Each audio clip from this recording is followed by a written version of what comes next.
Let's go. Wake up, gentlemen. It's late. It's 3 a.m. in the morning. All right, listen up. You will follow Doc, myself, and the other coaches. We're going to take a little run through the woods. If you get lost along the way, don't bother coming back to camp. Just hitchhike your hind parts on home. Any questions? Coach, it's a high school football team. We're not the Marines here. Let's go. Let's go.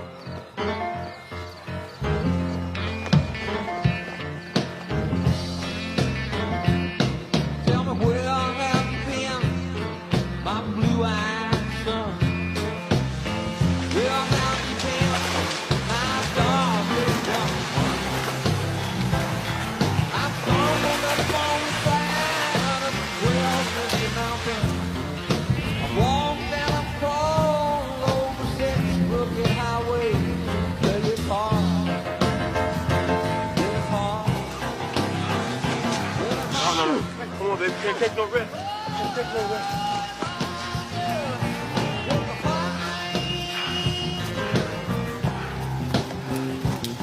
fall.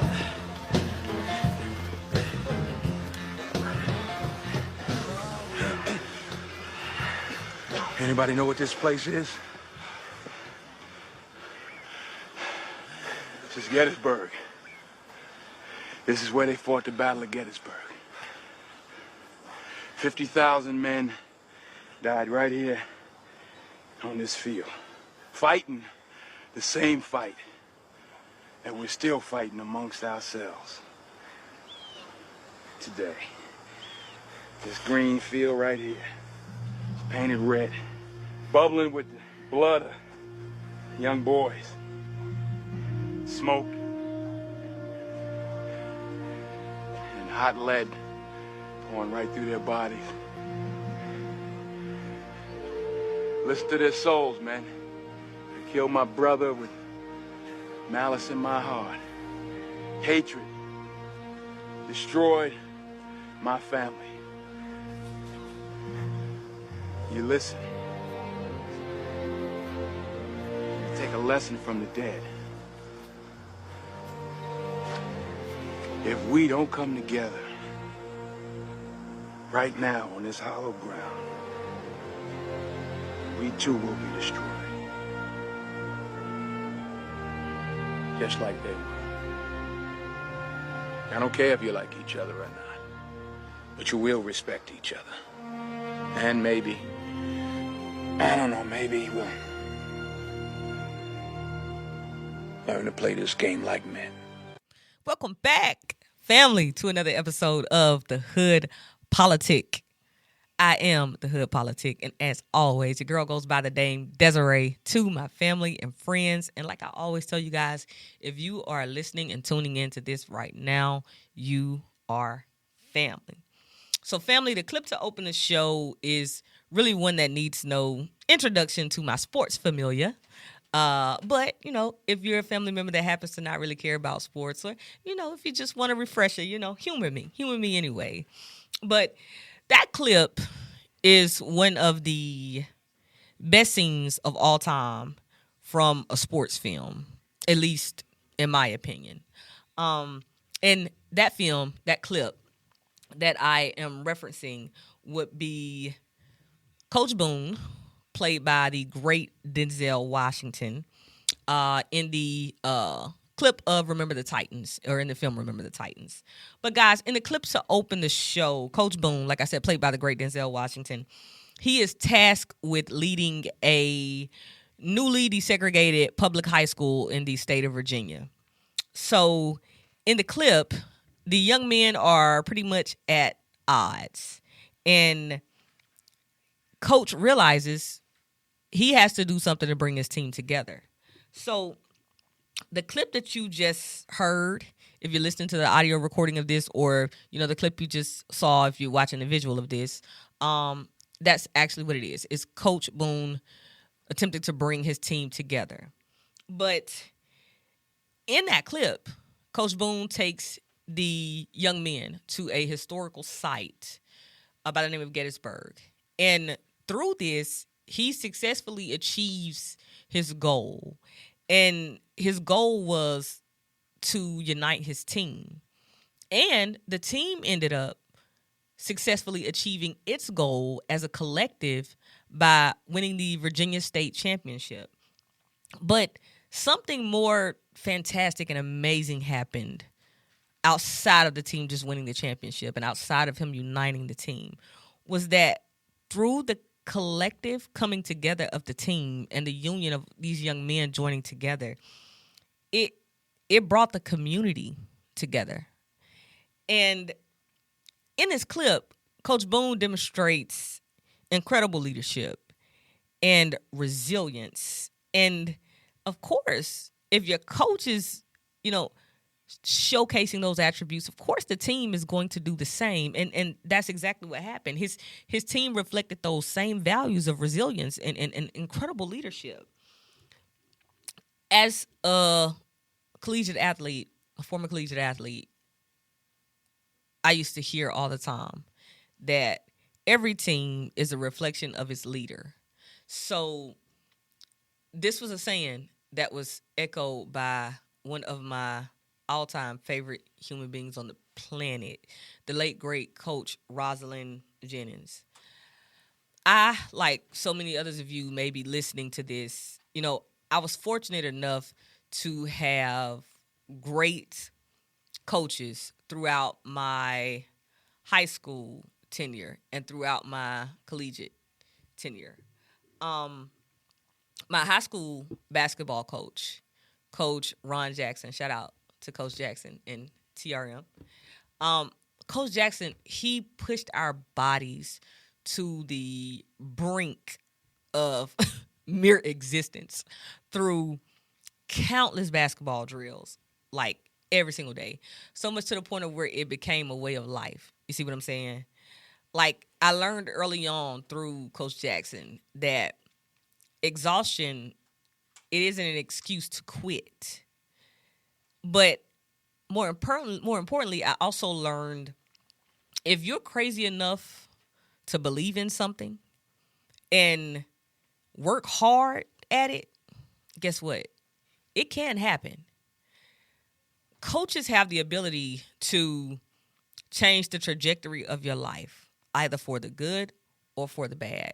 And if you're someone who's, had a coach that have an impact on you, whether in a positive way or a negative way, you understand that and know that to be true as well. But good and bad, coaches become an intricate part of their communities. So this isn't just opinion, guys. This is a fact that's echoed by countless polls. And one of the polls that I'm going to reference right now is the YouGov/US poll. It was actually a foundational poll taken by a soccer polling company. And the poll shows that a majority of Americans, approximately 67%, they believe that youth sports coaches help strengthen their communities. And then that same poll, it shows that more than half of Americans, over 50% of Americans, see coaches as unsung heroes. Now, these sentiments hold steady across all demographics. When I say all demographics, I mean we're including gender, race, and political affiliation. Why does this matter, family? This matters because it establishes a broad base of public trust and respect. Trust and respect that translate well to political credibility. And I often say coaching isn't career. It isn't a career. Coaching is a ministry. And great coaches, they cultivate leadership through, like I said, whether it be drills, whether it be one-on-one sessions, whether it be one-on-one time. But coaches cultivate leadership traits. Like, not only do they cultivate leadership traits, they help to establish strong relationships. And they manage conflict. Coaches do all of this while still finding the time to mentor the next generation of young men and women. It may seem like something that's easy to do, but trust me, It's not. And someone who's done it is not. So that's what we're going to talk about today. In the episode today, we are going to discuss the transition from coach to candidate. Now, let's note that several coaches have made the transition from coach to politician. And we're going to talk about some notable ones right here. So some of the most notable coaches to make the transition into politics, the first would be Tom Osborne. And Tom Osborne is a Nebraska football coaching legend turned a congressman. After him, we have President Gerald Ford. And Gerald Ford turned a collegiate athlete. You know, he was a collegiate athlete who later turned into politician, and he went up to the highest chain that you could possibly go up in as far as the political infrastructure. He became the 38th president of the United States. Then, you know, another coach that we can reference that made the transition from coach to candidate, political candidate, who done it successfully. Another former high school coach and educator, Tim Walz. Now, I'm pretty sure, you know, Governor Tim Walz needs no introduction, but because he's the current governor of Minnesota, and he's also the former vice presidential candidate, along with former Vice President Kamala Harris. So, guys, like I said, tons of coaches have made the transition, and they've made it successfully, might I add. But arguably, the most notable transition of them all would be former Auburn University head football coach, Tommy Tuberville. And Tommy Tuberville was, like I said, former collegiate football coach for Auburn University. He turned a U.S. senator. So Coach Tommy Tuberville leveraged his sports platform into a political career. Like, he first began eyeing the seat of Alabama governor. That was before current governor Kay Ivey took office. So Tommy Tuberville, he's always had political aspirations, you know. Now, let's talk a little bit about Coach Tuberville's background, because, you know, clearly this doesn't just happen by chance, right? So, as the head coach of Auburn from 1999 to 2008, Coach Tuberville led the Tigers to an SEC and a national championship in 2004. Like, during this year, he was named the AP Coach of the Year. He was named the AFCA Coach of the Year. And he was given the prestigious Paul Bear Bryant Award in 2004 as well. So, I know for a lot of my family that's listening right now, like this, like I said, not really big on sports, you're probably thinking like, and so what? But allow me to provide some more context, okay? Now, for anyone who's ever lived or spent a significant amount of time in the state of Alabama, especially for my familiar, if you're in Alabama, I want you guys to, you know, most definitely tap into this, engage with the comments, like, let me know if you agree. But for anyone that's lived in Alabama or spent a significant amount of time in the state, you know one thing for sure. In the state of Alabama, football is God.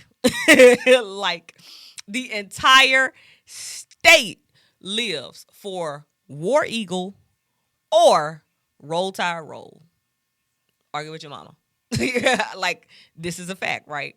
So, in the state of Alabama, the Iron Bowl is like the premier event. You know, it's the who's who. Everyone is there. So, it's not even just the Iron Bowl, really. It's the football season in general. It doesn't matter if it's peewee, if it's middle school, if it's high school, especially if it's college football. But football rules in that state. So for someone like Tuberville, a coach that amassed a ton of success at one of the state's premier institutions, for some people, the premier institution of the state, like, the red carpet gets rolled out for you, you know. So consider this.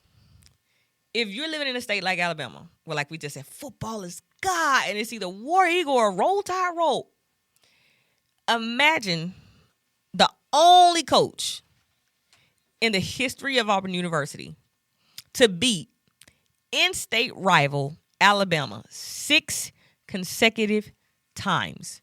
You have him 6 consecutive times, right? So that didn't mean he won one year, then the next 2 years he lost. No, it means for 6 years in a row, his football team spanked the number one rival of the university. Okay. Believe it or not, throughout this time, throughout his run at Auburn University, people were naming their kids after Coach Tommy Tuberville. No lie, people. And again, to provide a little bit more context for you, family, Auburn University, they don't care if there's 13 games on their football schedule and they lose 12. As long as that one game that they win is against Alabama, guess what? To them, that's a pretty good season. And if you attend Auburn University, or if you're an Auburn University fan or an Alabama fan, you guys know what I'm saying is facts. That's a fact. Well, at least for Auburn it is. But fans across the state of Alabama, of course, they remembered that success. And that bode well for Senator Tommy Tuberville when he announced his run for Alabama Senate in 2020. So I want you guys to check out this clip from the coach turned senator where he's discussing leadership. Check it out. If you're going to be a leader, you got to show everybody else you'll do what you're asking your teammates to do. Leaders as coaches, you know, they come and go. The player's the one that actually turned the team into a competent and well-functioning football team. So your leadership has to be strong. It has to be unique, but it has to be true. And so leadership has to be done by example, by your leaders on the team. Guys that work hard, stay late, come early, all those things. So not as profound as the Gettysburg speech, right? But you get the point. Coach understood that it didn't matter whether or not he understood foreign policy. He just needed to understand the audience. And guess what? He most definitely understood his base. So the audience, his base, he knew that they are the ones who decide the elections. And when you're coming into a run for Senate with no political experience anyways, but your name ID begins as national championship winning football coach of Auburn University, the audience is going to take notice. The question we need to ask ourselves, family, is, does a coaching career, like spanning well over 3 decades, does it qualify you to represent a state with a population of approximately 5.1 million people? Yeah, if you guys didn't know, yeah, Alabama has that many people in it. It's approximately 5.1 million people in the state of Alabama. But I began asking myself, did voters give this any thought in 2020? Well, guess what? Reports show the opposite. Reports show that voters clung to their outside perception of Tuberville as a successful football head coach. For many Alabamians, his coaching career established a level of cultural trust, even though those people didn't know him. And to voters, that cultural trust outweighed his lack of prior political experience. So when you factor in cultural trust and his complete alignment with President Trump at the time, Tuberville was really in a win-win situation. And guess what? Win is exactly what he did. The problem with this perspective, family, we're going to dig into a little bit of the problem now. A problem with this perspective is just not true. Coaching does not automatically, prepare someone for political office. Coaching contains a hierarchical structure, right? In most locker rooms, the coach has the final authority, especially the head coach. But in government, when it's done correctly, the power is shared. It's constrained and it's negotiated, you know? This could prove to be a significant ordeal because coaches, former coaches, they can struggle with this ideology, right? They can struggle with this compromise because as a head coach, what I say goes. I don't have to do much compromising, right? So another reason why this is an issue, coaches are often focused on short-term performance, right? Scouting reports. What is the team that we're facing this week? What do they look like? What are their strengths? What are their weaknesses? But politics is a long game, right? It's also important to note that when coaching, your players are unified by a single goal. And that goal is normally what? To either win a championship, or if you're rebuilding a program, to be better this year than we were the next year. We want to be better. But it's normally unified by a single goal, and that goal is to win. The hope of winning it all is what keeps the players rallied together. Now, voters often can't agree on values, priorities, or even simple outcomes. So most voters aren't unified. Now, it's also important to note that charisma does not equal competence, okay? I hate to say it. I really hate to say it, guys. But this is most definitely the case. Most definitely the case when we talk about Coach Tommy Tuberville.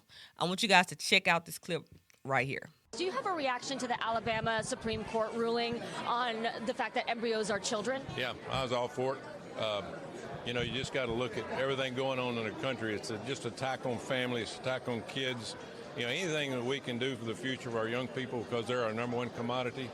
We need to have more kids. We need to have an opportunity to do that. And I thought this was the right thing to do. But IVF is used to have more children, and right now IVF services are paused at some of the clinics in Alabama. Aren't you concerned that this could impact people who are trying to have kids? Well, that's for another conversation. I think the big thing is right now you go back to the situation and try to work it out to where it's best for everybody. I mean, that's what the whole abortion issue is about. So but this really isn't about abortion. It's about IVF and the concern that now families might not have access to it. But it's about the same direction. But I agree. But people need to have access. People need to have. We need more kids. We need the people to have the opportunity to have kids. I'd have to look at the entire bill and how it's written. I have not seen it. Supreme Court decision. Well, I know that. But I'd have to look. I haven't looked at it. But this is state issue. Women aren't going to be able to have IVF treatments already in some places. Yeah. That's unfortunate. What do you say to them? Unfortunate.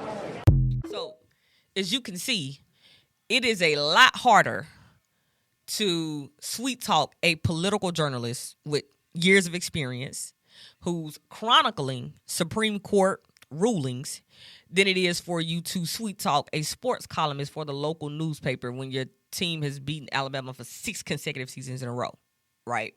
So, a harsh reality has to be spoken, family.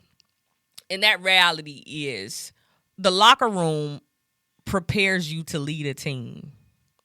It does not prepare you to govern a state or a nation. Also know this, family, that it doesn't matter how much time you spend watching a particular coach. You will never, ever truly know that coach. Not them, the person. The crazy thing about it is you can assume that their morals and their principles align with yours because when you see them, you're like, yeah, he's a good guy. But that's not always the case. Another thing to understand is you will never, ever know a coach the way a player knows a coach. A player, they have an entirely different experience of their coach than you do as an outsider. Failing to realize this can lead us into some very sticky situations. Situations that aren't really easy fixes. Situations such as a state senator being unable to tell you the 3 branches of government. Situations like the one spoken on in this next clip. Check this out right here. A private Muslim school in Alabama wanted to relocate. Senator Tommy Tuberville had some so-called thoughts about that, and now they don't belong here. Let's pack them up and send them home. We got to do this again. The Islamic Academy of Alabama is a small private Muslim school in the Birmingham suburb of Homewood. It wanted to move to a bigger site in nearby Hoover, currently zoned for an office park. The locals there did not exactly welcome them with open arms. The Hoover Zoning Board rejected it, citing traffic concerns. Tuberville went on InfoWars to say the quiet part out loud. And Islam is not a religion. It's a cult. Tuberville has a fixation on immigrants, particularly Muslims. We lost New York. It will be completely Muslim in 3 or 4 years. He also wants to kick immigrant kids out of American universities. You don't come at all. We're not educating you. Go somewhere else. And now on InfoWars, he says that those woke universities are working with the Muslims to overtake the rest of America, including Alabama. We're going to protect the people of Alabama. We're going to protect our Constitution. We're going to protect our state. We're going to protect our country. Constitution. Huh. This is the memorial to George Mason, the forgotten founding father. He stubbornly refused to sign the Constitution unless it had this, the Bill of Rights, memorialized here on the side of my coffee mug. And this is Tuberville with his hand on a Bible, swearing to uphold that Constitution, and he hasn't read either one of those things. He already showed us he doesn't know the 3 branches of government, and now it seems that he doesn't know what the First Amendment is either. When Tuberville talks about the Constitution, he's not talking about this. He's talking about something he's made up in his own head. When he talks about liberty, he means his liberty to oppress other people. That's not how the Constitution works. The free exercise of religion means the free exercise of religion. And they're just going to spread throughout the country. We better wake up and smell the roses. No, sir. It's time to wake up and smell the First Amendment. Now, this isn't to persuade anyone, nor is this a boxing match where I beat up on coaches. No. I believe coaches play a very important and vital and intricate role within their communities. I'm a former coach myself. But I'm doing this because I want to provoke thought, family. I hope that makes sense, right? So I'll close it all out by just saying this. We trust coaches because coaches symbolize traits that a lot of people lack. Traits like leadership and discipline, traits like accountability, a huge one. But those traits, they don't always translate into political leadership. We have to keep that in mind. Understand that the least among us may very well turn into the greatness that we need to lead us out of the mess that we find ourselves in currently. Okay, family. That's pretty much it today. That's going to get me out of here today. As always, I got to shout out the content that we used in this episode. So the content for this episode is courtesy of @now, NOW, this, THIS, impact, all one word on TikTok, @94, 9 and 4, the numbers, movies. And then we have @off, OFF, dot, period, the, period, press, period, news on TikTok. And then we have one more to shout out from TikTok. It's @al, AL.com news. Com and news all together, right, on TikTok. So shout out to those great providers of the content. As always, we appreciate it. Check them out, guys. I want you guys to be sure to follow the podcast on social media. Remember, again, don't just follow us, engage. We need engagement, guys. Follow, engage, comment. And please, if you're listening to the audio version of this on Apple Podcasts, Spotify, or another streaming service and platform, please rate us as well, guys. I would really appreciate it. It would really help me out. As always, as I always tell you guys, I appreciate each and every one of you for taking the time out to tune in to me on Wednesdays and listen. Like I said, I understand you guys could be doing a host of other things, but you take a little time out today to listen to me, and it is greatly appreciated. And last thing I want to leave you with, thought-provoking. Understand that you are not here to compete with anyone. You're not in competition with anyone. You are simply here to rule your reality. Okay? So, as always, guys, I'll be back next Wednesday to continue the conversation again. Remember, like, share, subscribe, engage. Till we meet again, remember, culture moves people, but politics decide the outcomes. Peace.